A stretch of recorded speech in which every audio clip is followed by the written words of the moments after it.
సినీ రంగం నుంచి రాజకీయాల్లో రాణించారు ఆర్కే రోజా. తెలుగుదేశం పార్టీలో సుదీర్ఘకాలం సాగిన ఆమె తెలుగు మహిళా రాష్ట్ర అధ్యక్షురాలిగా మాత్రమే వ్యవహరించగలిగారు. ప్రత్యక్ష ఎన్నికల్లో పోటీ చేసి అసెంబ్లీలో అడుగుపెట్టాలని భావించిన ఆమెకు టీడీపీలో అవకాశం దక్కలేదు. అందుకే వైసీపీలో చేరి ఎమ్మెల్యేగా అయ్యారు. మంత్రిగా కూడా బాధ్యతలు నిర్వహించారు. ఎన్నికల్లో దారుణ పరాజయం తర్వాత ఆమె కనిపించకుండా పోయారు. అధికారంలో ఉన్న రోజుల్లో యాక్టివ్గా పనిచేసిన ఆమె ఇప్పుడు చెన్నైకి పరిమితమవుతున్నారు. తిరుమల తిరుపతి దేవస్థానం టికెట్ల వ్యవహారం, ఇతర అంశాల్లో కేసులు చుట్టుముట్టే అవకాశం ఉంది. అందుకే ఆమె ఏపీలో ఉండడం లేదు. ప్రస్తుతం చెన్నైలో ఉంటున్న ఆమె అప్పుడప్పుడు నగరికి వచ్చి వెళ్లిపోతున్నారు. ఓడిపోయిన తర్వాత వైసీపీ శ్రేణుల సమావేశం కూడా నిర్వహించలేకపోయారు. సొంత పార్టీలోనే ఆమెకు వ్యతిరేకత ఉంది. ఆపై కూటమి అధికారంలోకి వచ్చింది. దీంతో స్థానికంగా ఉంటే ఇబ్బందులు తప్పవని ఆమె భావిస్తున్నారు. అందుకే చెన్నైకి మకం మార్చేశారు.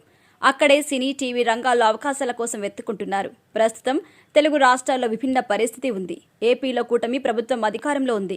తెలంగాణలో రేవంత్ నేతృత్వంలో కాంగ్రెస్ పార్టీ కొనసాగుతుంది. అయితే గతంలో ఆమె కేసీఆర్కు అనుకూలంగా వ్యవహరించారు. రేవంత్ రెడ్డిపై అనుచిత వ్యాఖ్యలు చేసిన సందర్భాలున్నాయి. అందుకే తెలుగు టీవీ పరిశ్రమలో ఆమెకు అవకాశాలు వచ్చే ఛాన్స్ అయితే లేదు. అందుకే కన్నడంతో పాటు తమిళంలో బుల్లితెరపై కొన్ని కార్యక్రమాలు నిర్వహించేందుకు ఆమె సిద్ధపడుతున్నట్టుగా తెలుస్తోంది. తమిళంలో ఒక 2 టీవీ ఛానల్స్లో ప్రసారమయ్యే కార్యక్రమాల్లో హోస్ట్గా వ్యవహరిస్తారని ప్రచారం జరుగుతోంది.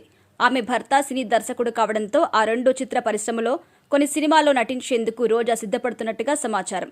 అదే జరిగితే ఆమె తెలుగు సినీ పరిశ్రమకు, వైసీపీ రాజకీయాలకు దూరమైనట్టే అనుకోవచ్చు. ఇక గతంలో ఈటీవీ జబర్దస్త్ జడ్జిగా వ్యవహరించారు రోజా. సుదీర్ఘకాలం ఆ షోలో కొనసాగారు. ఎమ్మెల్యేగా ఎన్నికైన తర్వాత కూడా జడ్జిగా కొనసాగగా, మంత్రిగా ఎంపికైన తర్వాత మాత్రం ఆ షోను విడిచిపెట్టాల్సి వచ్చింది. ఆమె తర్వాత జడ్జిలుగా ఇంద్రజ, ఖుష్బూ, కృష్ణ భగవాన్ లాంటి వారు నిలదొక్కున్నారు. అందుకే మల్లెమాల సంస్థను రోజా ఆశ్రయించినా పెద్దగా వారు ఆసక్తి చూపలేదని సమాచారం.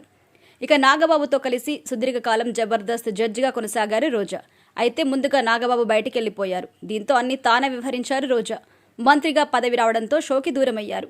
మళ్లీ ఇప్పుడు వచ్చేందుకు సిద్ధపడుతున్నారు. అయితే రాజకీయాల వివాదాస్పదంగా ఉండడంతో మల్లెమాల సంస్థ పెద్దగా ఆసక్తి చూపడం లేదు. ఆమె ప్రయత్నాలు చేసినా పెద్దగా వర్కౌట్ కాలేదని తెలుస్తోంది. ఇతర ఎంటర్టైన్మెంట్ ఛానల్స్లో ప్రయత్నాలు చేస్తున్నా అక్కడ మెగా ఫ్యామిలీ హవా నడుస్తోంది కాబట్టి ఆ కుటుంబ సభ్యులపై రోజా గతంలో చాలా రకాలుగా ఆరోపణ చేశారు. ఆ ప్రభావం ఇప్పుడు ఆమెపై పడుతోంది. ఇక ప్రస్తుతం ఆమె చెన్నైలో ఉంటూ సినిమాతో పాటు టీవీ ఛానల్స్లో అవకాశం కోసం తిరుగుతున్నట్టుగా తెలుస్తోంది. ఆమె భర్త తమిళ దర్శకుడు కావడంతో సినిమా అవకాశాలు వస్తున్నట్టుగా తెలుస్తోంది. మరో 2 ఛానల్ సైతం ఆమెను ఆశ్రయించినట్టుగా సమాచారం. అయితే వైసీపీలో కానీ రాష్ట్ర రాజకీయాల వైపు కానీ ఆమె చూడకపోవడం విశేషం.